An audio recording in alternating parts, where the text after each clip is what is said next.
Coucou tout le monde, donc aujourd'hui on réalise une petite vidéo pour vous montrer comment est-ce que je réalise mes flat twists. On commence donc sur des cheveux qui sont mouillés et lavés et déjà démêlés. Ce que je vais utiliser aujourd'hui c'est donc le leave-in conditioner de la marque Yuka et la gamme Yuka et Baobab de la marque Shea Moisture, un petit peu d'huile d'amande douce pour faire briller les cheveux mais aussi pour sceller l'hydratation. Et enfin donc le sérum 10-in-1 Renewal de la marque Shea Moisture pour hydrater mon cuir chevelu. Donc j'aurai besoin de pince à cheveux et d'un peigne à queue, enfin juste quelque chose en fait pour me permettre de faire des raies et donc réaliser mes twists. Donc j'hydrate chacune des des 4 grosses portions de mes cheveux avant de débuter la coiffure. Donc lorsque je me lave les cheveux, généralement je sectionne mes cheveux en 4 portions, ça me permet de faciliter le démêlage ainsi que l'application des soins. Je fais donc ensuite une raie sur le côté parce que j'ai envie que mes twists partent d'un côté à l'autre. Vous pouvez faire une raie sur le milieu, pas de raie du tout à l'arrière, c'est vraiment selon votre bon vouloir. Moi j'ai envie d'avoir une raie sur le côté parce que lorsque je vais défaire les twists pour porter mon twist out, j'ai envie d'avoir donc une frange de cheveux bouclés qui me tombe plutôt sur l'avant du visage, d'où le fait que je fasse une raie sur le côté. Donc je vais vous montrer très lentement comment je débute une flat twist. Tout est vraiment dans le jeu de doigts. Flat twist, pensez une vanille à 2 brins. Je suis pas sûre que ma méthode soit la méthode la plus simple pour les réaliser, mais c'est comme ça que moi je suis à l'aise pour le faire. Donc je twist généralement de deux côtés opposés selon le côté de ma tête sur lequel je suis en train de coiffer. Faites vraiment en fonction de ce qui vous met à l'aise. Donc ce que je fais, c'est simplement que je passe un doigt sous la touffe de cheveux, j'attrape donc la masse de cheveux et je la ramène vers l'autre main. Ainsi de suite, en récupérant donc un petit peu plus de cheveux, plus j'avance et c'est comme ça que se réalise donc la vanille couchée.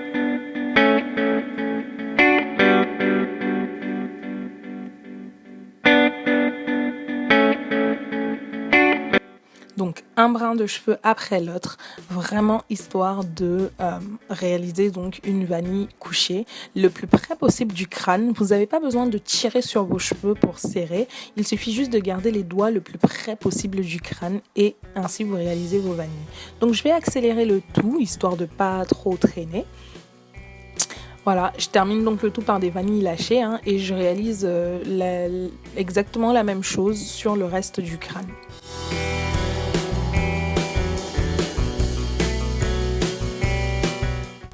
Donc vous n'avez pas besoin du tout que les raies soient parfaites.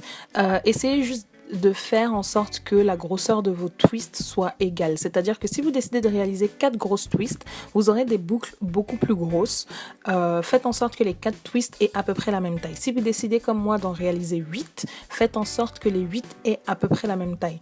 Vous n'avez pas besoin que les raies soient parfaites, je le répète encore une fois de plus. Si votre but c'est de porter un twist out après que vos vanilles aient séché, pas besoin de faire en sorte que les raies soient plates. Si vous décidez de sortir donc avec cette coiffure-ci, donc les flat twists sur toute la tête, là oui effectivement vous pouvez vous appliquer sur les raies. Et encore, les vanilles gonflent généralement, donc masquent la plupart du temps les raies qui sont réalisées, donc pas besoin de s'appesantir sur la perfection de ces dernières.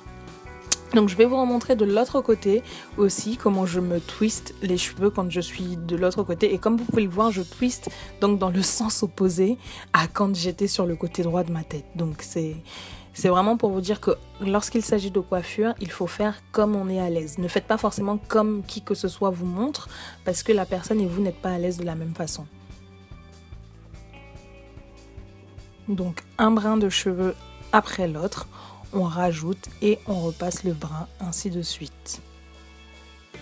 Et on reste le plus près possible du crâne.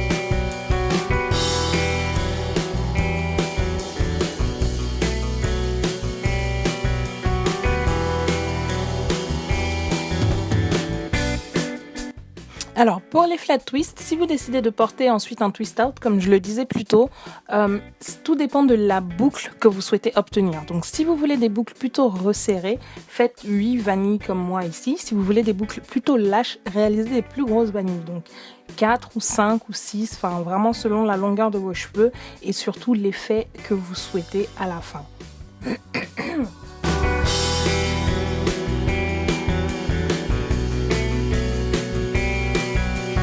Et n'hésitez pas à démêler les bouts des cheveux une fois que vous avez twisté, histoire d'éviter les nœuds. Donc on réaccélère et on arrive à la fin de la coiffure.